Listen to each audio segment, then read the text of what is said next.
Okay, so either late last week or earlier this week, I listened to the audiobook version of Chapter 2 of Project Horizons, that being Trust. And this was, excuse me, a very action-heavy chapter. There was, like, two big action set pieces. A lot of people died. Blackjack killed somebody within, like, the first minute or so of the audiobook. We were kind of going ham, but so to list some of the like important events that happened in the chapter, number one was meeting Watcher for the first time, and I genuinely don't remember how big of a presence he is in Project Horizons. I know there's a few scenes, like I think after what happens in 22, or excuse me, chapter 22, Stable 99. I think after Blackjack tries to commit suicide, she ends up speaking to him, and he cheers her up. I think there's a point where she visits him later. It actually might be right after that, as I think she does go and visit him in his cave, and that's when she learns that it's Spike. She might learn that it's Spike beforehand, but I don't think so. I don't remember if he shows up to help during the climax, like during 72 and 75 and all that shit. It feels like something he would do, but I genuinely don't remember. I remember he was a big part in the original story, and I know there's a lot of times where I complain about characters from the original story and the way they're used in Horizons. From what I like, the idea that he's here and also talking to Blackjack, I don't have a problem with. He even makes a comment to her like, hey, I've seen ponies come out of stables before, and you actually seem more well off than she did. And I'm like, you know what? I don't think he's wrong there. As much as some of the like intentional comparisons to Little Pip bother me because they're written in a way to make Blackjack seem way better than Pip ever was or ever could be. I'm like, I mean, that's actually kind of fair. Blackjack is out of the stable, like guns a-blazing, kicking ass. She kind of is better off, and she already has a party member. He's maybe not especially helpful, at least at that early part of the chapter, but she's at least got someone watching her back, even if he's watching it just so he can shoot it. I won't begrudge Spike on that one. I won't begrudge Somber on that one either. Also, I guess in another kind of Little Pip comparison, she does when she looks up in the sky like it's the crazy vertigo and whatnot. And again, I don't think that's super bad or anything. It's fine. So she and P21 end up going to this farmhouse, and in the farmhouse they end up reading these like terminal log entries from this dude. I think it was Old Haas was his name. And they see some of the pictures in there, and it's of the Apple family, and you've got Blackjack's reaction to seeing these pictures, which is like, hey, what a handsome stallion. Man, what a beautiful mare. And P21 looking at them and actually seeing them as people. And I'll talk more. I know I didn't really get into his character in Chapter 1, and I think I had said I wanted to wait until Glory was introduced to be able to compare and contrast the two of them together. I am going to go ahead and talk about his character in this one, so we'll put a pin in him and his impressions of shit. And also, in Blackjack, right now I just kind of want to go through the basic story events, and then let me talk about Blackjack for a bit. Let me talk about P21. Let's get into the kills, because there's a lot, etc., etc. But they get to the farmhouse. Like I said, they see all that shit. Then they get attacked by Deuce's Droogs. This part confused me a little bit because they're hearing the voices outside, and there's U21 and some of the other gangsters. It sounded like Deuce was there outside, but while these gangsters are coming in, like into the farmhouse and fighting, getting shot, and U21 does as well, they never encountered Deuce face to face. Which is weird because, no, like, he would probably send his people in and be like, all right, take care of this shit. And then when they don't, he would go in himself, or when they're escaping, he would just start shooting.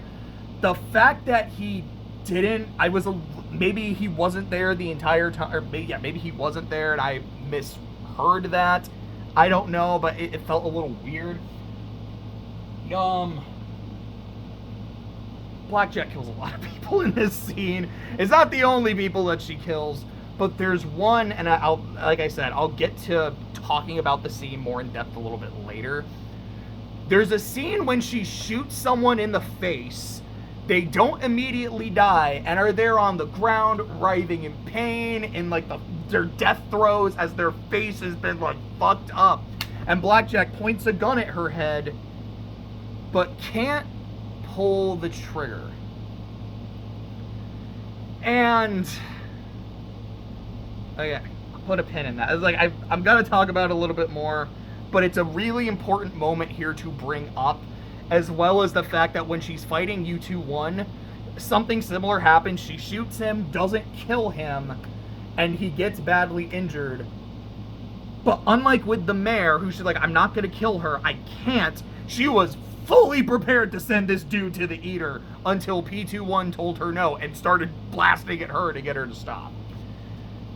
And I find it really interesting in some ways and really infuriating in others. Like, there's some moral quandaries and flaws that Blackjack has that I think are really interesting, and I like seeing how it affects her character and how her character grows.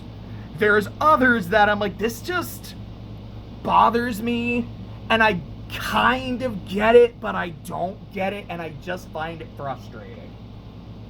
But after they escape, oh, and another thing that happened is when they were looking at, after they looked through the logs, they buried the dude's body, and Blackjack found one of the bobbleheads. She found the one for Applejack, and she has a conversation with P-2-1 about it. She's like, I want to take this, can I? Depends, why do you want to take it?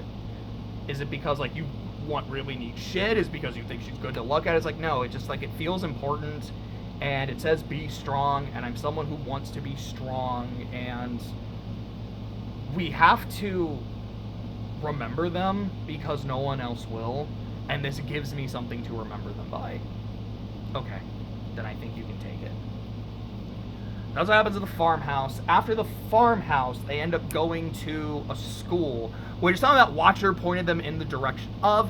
When they get to the school, like, there's severed heads on pikes. They go inside, and there's blood and gore everywhere, and they're fighting raiders, and these are the virus raiders, because, you know, they're all, like, crazy and, like, gnawing on their skin and shit and laughing maniacally the entire time.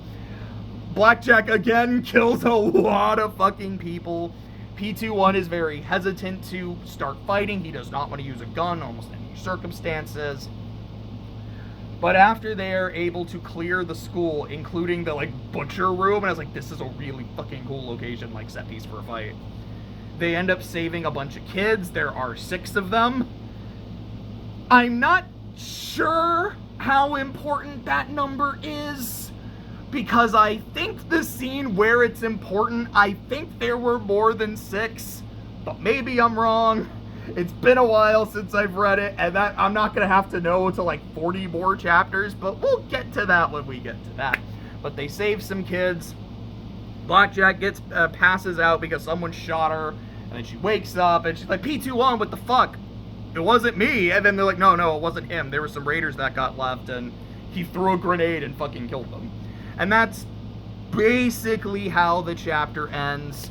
So in terms of the... Oh, no, and then she has a short conversation with Watcher. That might be at the start of chapter 3, but I think it's at the end of chapter 2. Where he's like, hey, you know, good to know you're okay. Good to know you saved the kids. Like, yeah. So about that,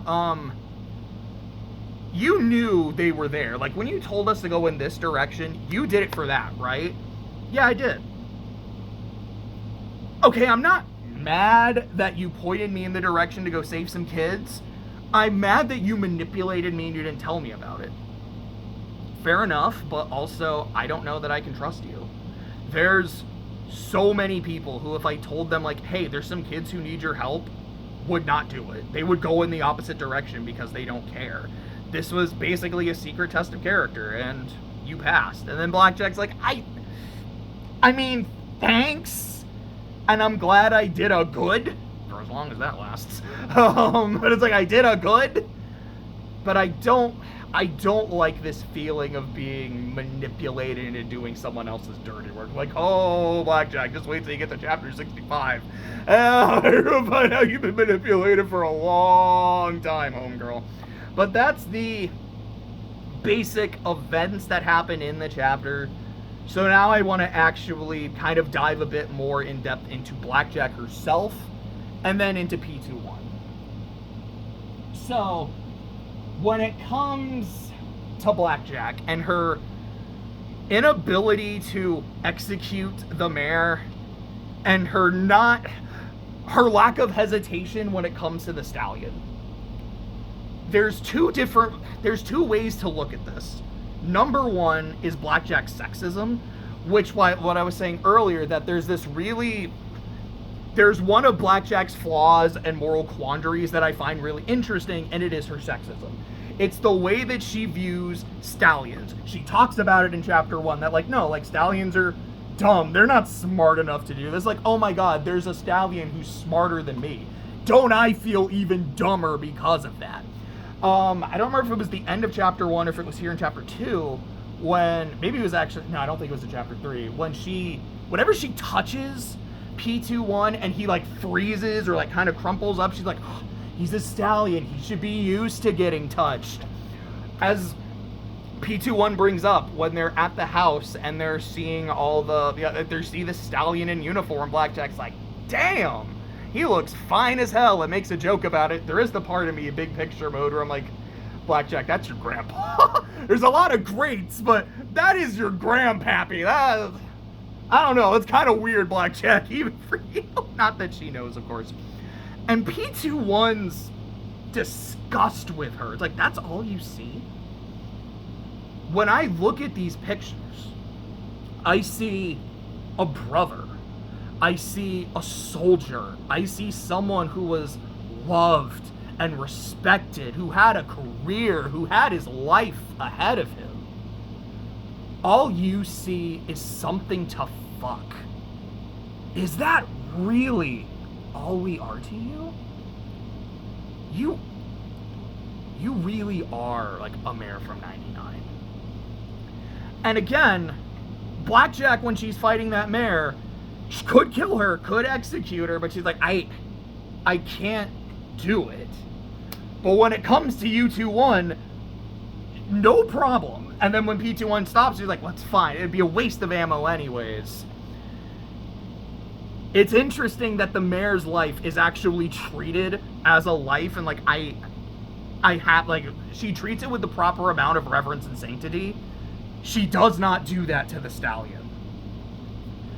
And her relationship with P21 and how it grows and develops is how Blackjack, I don't want to say that really is how Blackjack gets over her sexism. I don't remember if there's a point where it's like, oh, it's gone and never really comes up again. From what I remember, it doesn't really play a part in the later arcs. But it is one of those flaws of hers that I do think is interesting. It makes sense based on where she came from, based on 99 and her society. She lives in a society. Based on her setting. And it reminds me a lot of Sokka, but it's the opposite sexism for him. Where he sees women as, they can't be warriors, they can't be strong, they have their role, and as the man, he has his. And it's not until meeting the Kyoshi warriors and getting his ass humbled that it really starts to open his eyes. And he does start to really respect Katara a lot more in terms of that. And, Journey, what are you barking at? Sorry, one of the dogs is barking, and I don't know what's going on. Like, girl, you alright? You good? I don't know, she's growling at something. Maybe someone's about to maybe Blackjack's about to knock down the door and fucking kill me. So let's go ahead and talk about that. Blackjack in chapter 1, and I guess I'll get to the catchphrase counter a little bit later, but spoiler alert, it doesn't change in this chapter or the next chapter either. She says in chapter 1, I am not an executioner. And I talked about how I think that's part of her duty, or it's part of her virtue. Her virtue is duty, and her duty is I am security, and security saves. Saving and executing are two completely different things, and the reason she identifies so strongly as not being an executioner, it is the antithesis to what her duty actually is. So her refusing to put this dying mare down, from that perspective, I get it. Here's my problem. Blackjack shoots to kill. Now, even in the first chapter, there's a scene like she fires a gun, and she's like, it was a lucky shot. It was kind of luck that it went off. I didn't even really aim it. It just kind of killed the dude. You're like, all right, sometimes shit happens.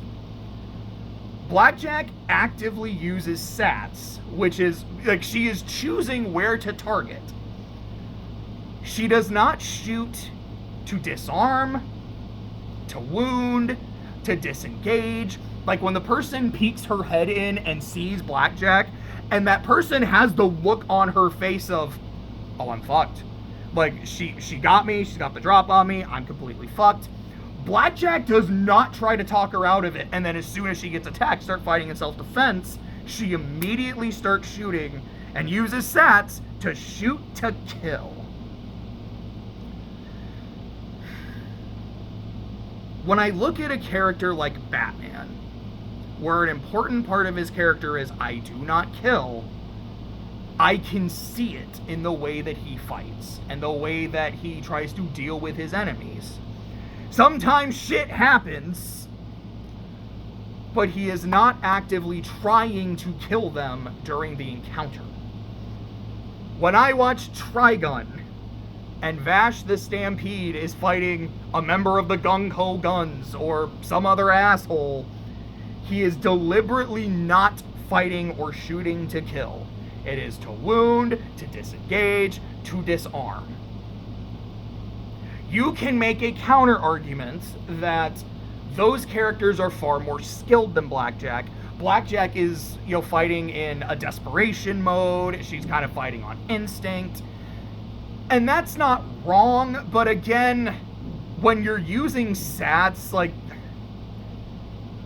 I feel like what I'm trying to say here is that her shooting to kill has nothing to do with her lack of skill, because she's not trying to do anything else.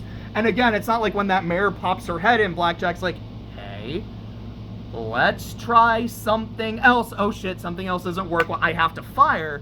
She just fucking fires. My problem is this. The way Blackjack is written, she's trying to be two things at once. She is trying to be this, maybe not necessarily a pacifist, because Blackjack is actively trying to fight, but she is trying to be someone who does not take a life. She is not an executioner, like, hey, that's something I don't do. I don't want to kill anybody. I'm security and security saves. Like, being this paragon. She's also written as someone who will blow a motherfucker's face off the second they're a threat. As she even says, if it's on my EFS and it's red, red is dead. And contradictions can make a character interesting. And I think the idea of someone who doesn't want to kill but is consistently forced to because they're either not skilled enough to end a fight otherwise, or anytime they try, it doesn't work, so they have to go to their last resort more often than they'd like, works. That's interesting. But it's not a last resort for Blackjack. It's the first resort every time. So it doesn't work. I want to understand, I want to empathize with and sympathize with this character who is out of their element, out of their depth, and constantly has to act in a way that is an antithesis to their very core being. But it's not the antithesis to her very core being when she just does it every fucking time. And that's my frustration with her. And from what I remember, a lot of that doesn't really change. So when she, blows someone's face off, and then 2 seconds later goes, hey, I can't kill you, because if I were to shoot you now, I'd be an executioner. If I were to shoot you now, that'd be different. And again, you can make the argument that acting in self-defense is very different than being the initial aggressor. Or hey, the fight's over, now if I shoot again, I'm an asshole, I'm a monster. That's kind of what the story is going for, but for me, again, that issue is, when you were literally shooting to kill as your first resort 2 seconds ago, now you can't shoot again? If a character actively surrenders, that's something different. If a character says like, hey, I see you with the gun, I'm putting my gun down, I am kicking it aside, I don't want to fight, I don't want to shoot, can we talk about this? I feel like that's different, because like we are actively not fighting anymore. Okay, now they're dying because I shot them, like this is still like the same confrontation. Or like when she, again, the scene I always remember is she has this fight with Dawn, like partway through part 4. From what I remember, it's like Dawn doesn't surrender. Dawn isn't trying to talk her way out of it. It's Blackjack wins, is able to do it without killing her while trying to kill her the entire fight. And then it's like, hey, now that the fight's done, now that I've won, I'm gonna let you go. You be a good person now. Don't make me regret this. Oh shit, she wasn't a good person. This was incredibly foreseeable. And now I am regretting the thing that I did.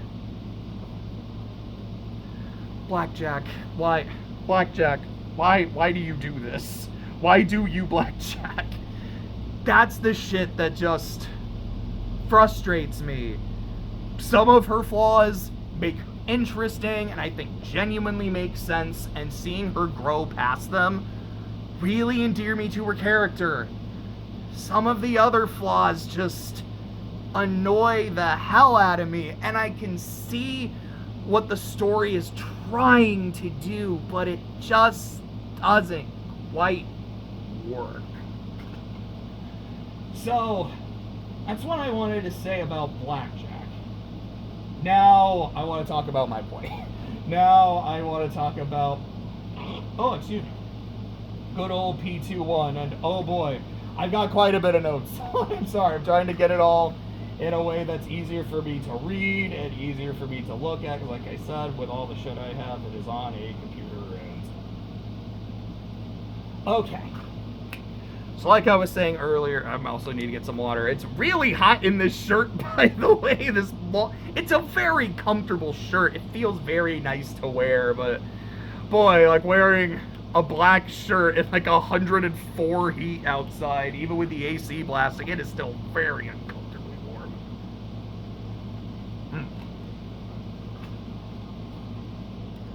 So like I said, I wanted to save P21 until I could talk about Glory as well, to really compare and contrast them. But I think there's a lot to go ahead and say at this point, so I want to go ahead and do that.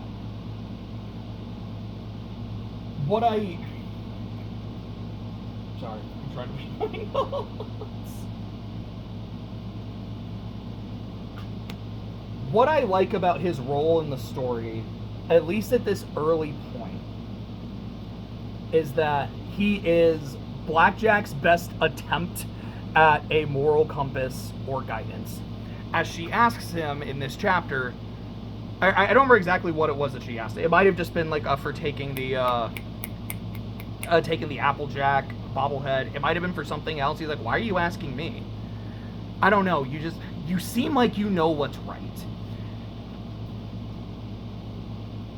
And in one way, given her, I don't know, almost complete lack of respect and regard for Stallions, the fact that she does have him in such high regard so early is actually kind of interesting. And at the same time, it kind of gives the implication that Blackjack herself is so morally bankrupt. She's like, dude, I'll kind of take anything at this point. I just don't know. I just don't understand. P21 is a character who comes across as very, like, cold, logical, dispassionate. But even here at the beginning, you can see how emotional he is. His relationship with Blackjack, anytime she touches him, he freaks the fuck out. He either, like, collapses, or he starts crying, or he just lashes out to her. I had a fucking weird accent there for a second. Fuck, I lost whatever it was I was gonna say. That's a big part of it. There's a moment where he's kind of talking to himself. He's like, what would he want me to do? And as someone who's read the story, I know exactly what he's talking about. He's talking about the boyfriend that Blackjack fucking murdered in front of him, that of course she doesn't remember because Stallions don't matter to her. But even then, you can see his, like, logically, I should follow her, because my chances of being alive are way higher if I've got somebody with me. I don't feel comfortable using a weapon. I don't feel trained enough. I don't know what the hell I do with it. I'd rather her do all the dirty work. Logically, cool, good decision. Emotionally, I can't do it. Being around any mare, in general, would be just uncomfortable, and I can't do it. Any mare from 99 is like hell. It's like I didn't actually leave. But the fact that it's her, and I have to make nice with her, I have to travel with her, I can't do it. Like, what would he want me to do? Would he want me to try to live as best as I can? And if this is the best opportunity, I've got to do it? Would he want me to kill her the first chance I get and avenge his death? I don't know. And the fact that Blackjack's, again, like her best attempt at this point at a moral compass and guidance is someone who's very unsure himself, I think is also pretty interesting. I want to talk about his virtue.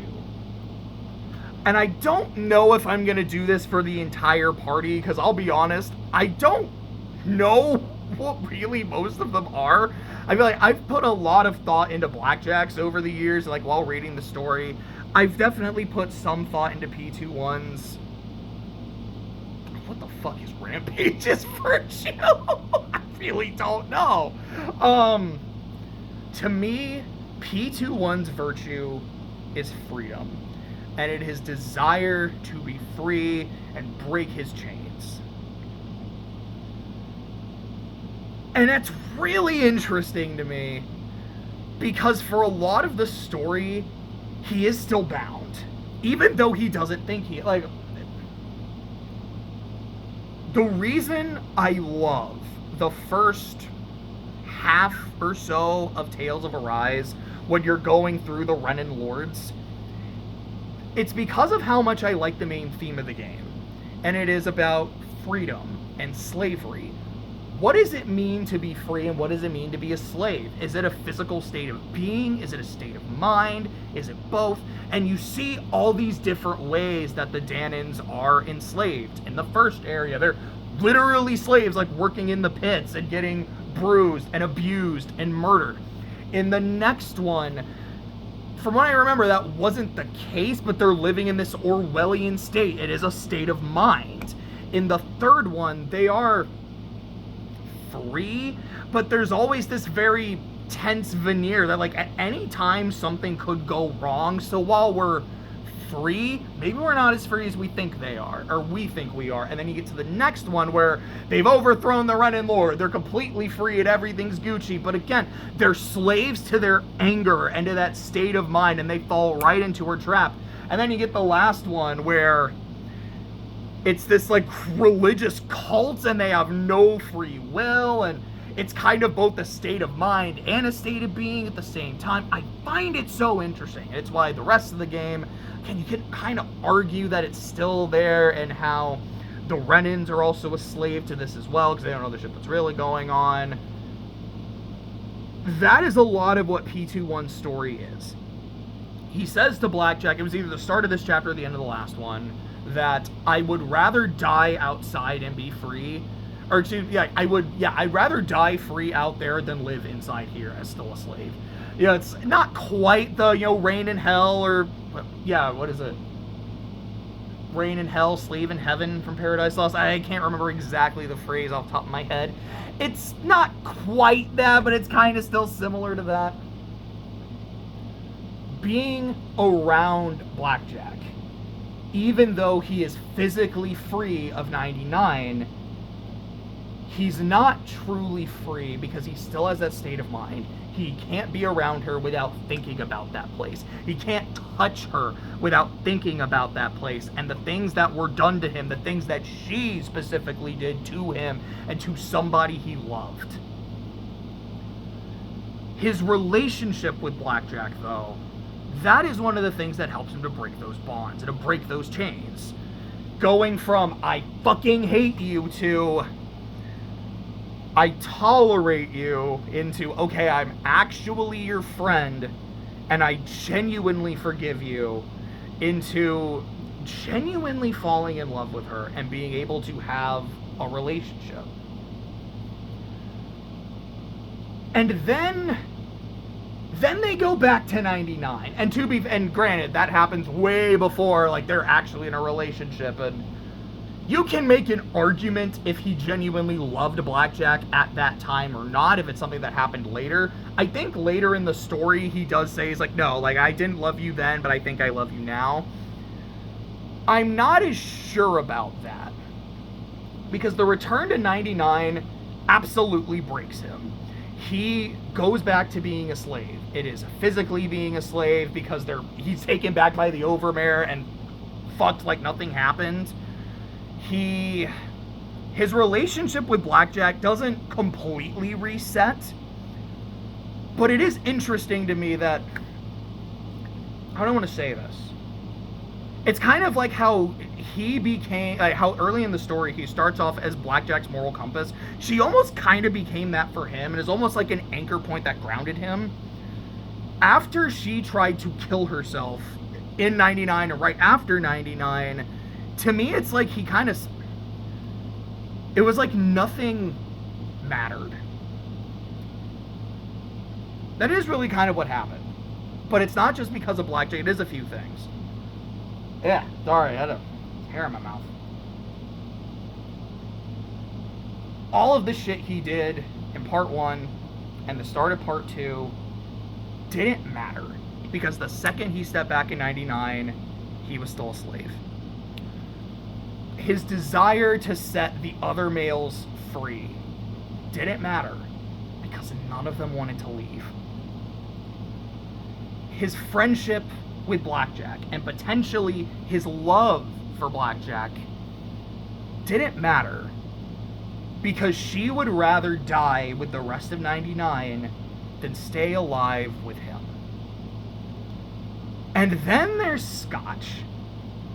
And rescuing Scotch from 99 in the long run is one of the best things that could have happened to him. In the short term was probably the worst, because here is this constant living reminder of his slavery, of his chains. She is literally the result of that. And her wanting a relationship with him and wanting him to be her dad, it's like for him, he can't acknowledge it, because he, as he says even here, I just want to forget that place. I just want to forget that place. And he can't acknowledge his trauma and try to move past it. But once he is able to do that, he is able to truly be free. And also, again, kind of with the relationship with Blackjack, once he can really forgive her, become her friend, and grow to love her, and not feel guilty about that, not feel hesitancy about that, he is able to truly become free. You don't see his real cutie mark until the chapter where he dies, until 74, like in his last scene. If I'm remembering it correctly, and I could be wrong, I remember it as like a giant heart like breaking free of these chains. And I find that very, very fitting for his character. He was able to genuinely love, and he was genuinely able to forgive, and he was able to break those chains and feel true freedom. And it makes me wonder, at what point did he get that cutie mark? Because there's no way he got it in 99. I don't think he got it when he left 99. I really don't think he was able to get his cutie mark until some point in part 4, when he was able to let go of that anger and that hurt and accept his, relationship with Scotch and his relationship with Blackjack. I find his growth throughout the series really interesting. I like that he's a piece of shit, but I like this dude a lot. I love his relationships, again, with Blackjack, with Scotch, the dichotomy with Morning Glory. I think he's great. Oh yeah, sorry, that was another aspect of, like, his captivity is his Med-X addiction, which is also something that, I think it's, like, right after Hippocratic. To me, that's what, ironically, him giving into his addiction is what was able to get him to break it. Because it is that moment of, like, this is the last Med-X we have, and we need this for Scotch's medication, or, like, for her operation to save her life. And he takes it instead. I just remember Glory eviscerating him for doing that. And I remember him talking to Blackjack. I don't remember how the conversation went. But I feel like that was the moment where he's like, okay, I can't do this anymore. And also, it's Blackjack leaves after that. Not the first time she leaves him to his own devices, or the last. But I feel like that actually might have been the moment where he understood, this is the person that I need to be and the person I want to be, and was able to let go of a lot of those issues and actually get his cutie mark. With all that, I want to go into some of the big picture moments from this chapter, because there's a good amount. We've got, as I mentioned earlier, how adverse he is to having Blackjack touch him, and mentioning the him in his life. There's a line where Blackjack says, like, I'm never going to see the people in 99 again, and I'm never going to see my mom again. I'm like, that's half true. I mean, I guess you do see your mom again, part of her, so, yeah, there's that. Oh, one thing I thought was actually really neat is when they're in the farmhouse and they're looking through, I think it's even before they get into the log entries, I see a newspaper and it mentions the Angel of Death case. I'm definitely when I get to Rampage, I'm gonna talk about the Angel, and it's something I really like the idea of. I'm not crazy about the execution for reasons, but I thought it was really neat to go in and see her get mentioned. Something else that they mentioned is Big Macintosh. And I'm not going to put him on the kill count yet, because although he's been referenced, and although we've, like, seen a picture of him, I don't think I'm going to count anyone that we just see in a picture. And obviously he hasn't died yet, but, because they do mention in the logs that Big Macintosh has died, I'm not going to put him on the count until we actively hear from him in a log, or we see him in a memory orb. And at the end of chapter 3, Blackjack gets that memory orb with him in Maripony, but hasn't seen it yet. So I'm assuming in chapter 4, that's when she sees it, and I can add him to the count then. Well, we do get Big Macintosh. We do talk about that he dies. In one of Haas's log entries, he mentions this black mare, like, running out of the farmhouse. I'm like, oh, that's Psalm. I have opinions on Psalm. I hear my voice cracking. Short version, I like Psalm's character. I don't think I like her role in the story, from what I remember. There's a couple big events that I'm like, I don't like either of these, that are very integral to Psalm's character. And then when we get into Lockene, first off, she is separate from Psalm. It's something that they mention a few times. I personally think Jetstream should have been Psalm, and I'll talk about why when we get to the Marauders. I'm also just not big on Lockene anyways. I think I talked about it in the last video. I was like, I really like most of the relationships of the main cast. She's kind of why I say most and not all, because I feel like they're this really solid unit, even if they don't always like each other. Shout out to P21 and Glory. And then I felt like Lockene was just kind of there. Didn't really add much. And even when she died, I didn't feel like I really lost anything, which is not a good sign, but it's how I feel about the character. There is this moment where Blackjack, after, like, using some irradiated water, goes downstairs. She's like, hey, do I look any different? He goes, Blackjack, you're pregnant. I'm like, okay, not for hold your horses there, buddy. Not for another 60 chapters or so. I mean, that was kind of fun. In Haas's like log entries, he specifically mentions Marigold and her filly going into 99. Like, that's super fucking important. And because I talked about in my first Horizons video, while I'm not always crazy about the pacing of the story as a whole, because boy is it fucking long, I love the construction. There's so much good quality foreshadowing. And this is a great example of that. Like, there's so many little things here that, like, Haas is mentioning. Mentions Psalm, mentions Marigold, where on a first read through, you're like, okay, whatever, it doesn't really matter. And then you go back and go, oh, seeds in the, like, the seeds, the foundation, the framework, however you want to say it, it's all being laid. We do see P21 using explosives for the first time. I remember his signature weapon being a grenade launcher, but we do get to see that. I think that's pretty neat. A decent amount of some of the factions are mentioned. We get the Finders, the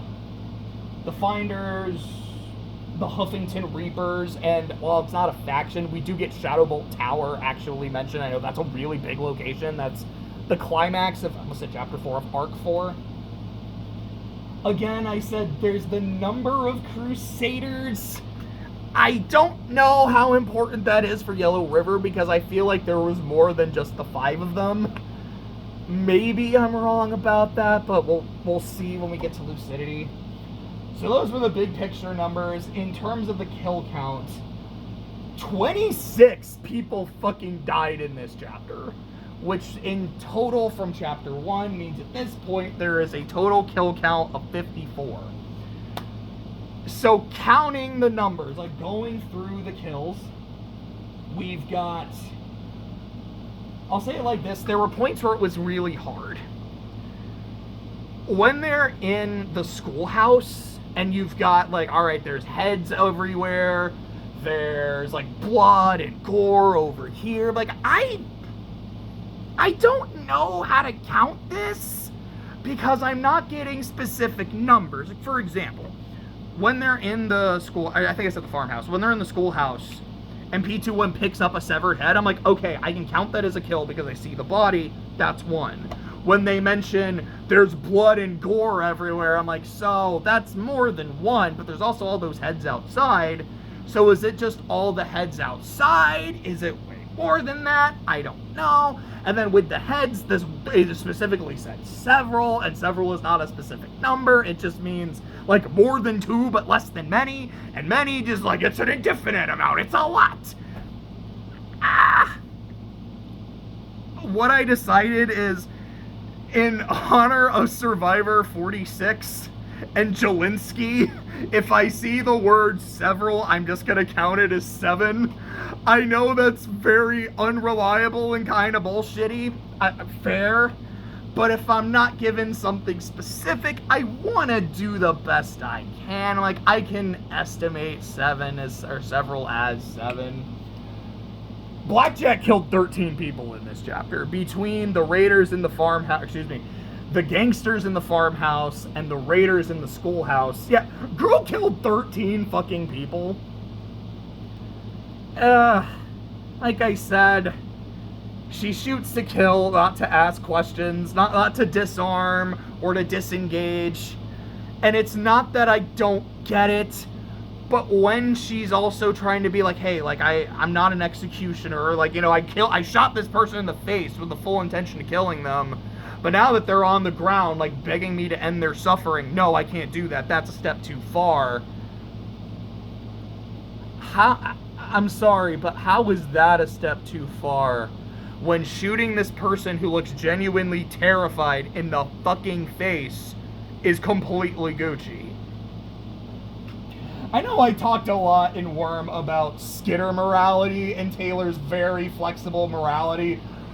Blackjack's morality is like, dude, it's like Jeremy Paramy. I don't understand how any of this works. Not being an executioner is the dot above the I, because she's just kind of in her own fucking world when she says that shit. And like I said, in terms of the catchphrase count, still no Annie up, still no I'm not a smart pony. no new use of I'm not an executioner, no new use of security saves ponies. That was chapter 2. That was Trust. I am shocked I actually managed to keep this under an hour. Good shit.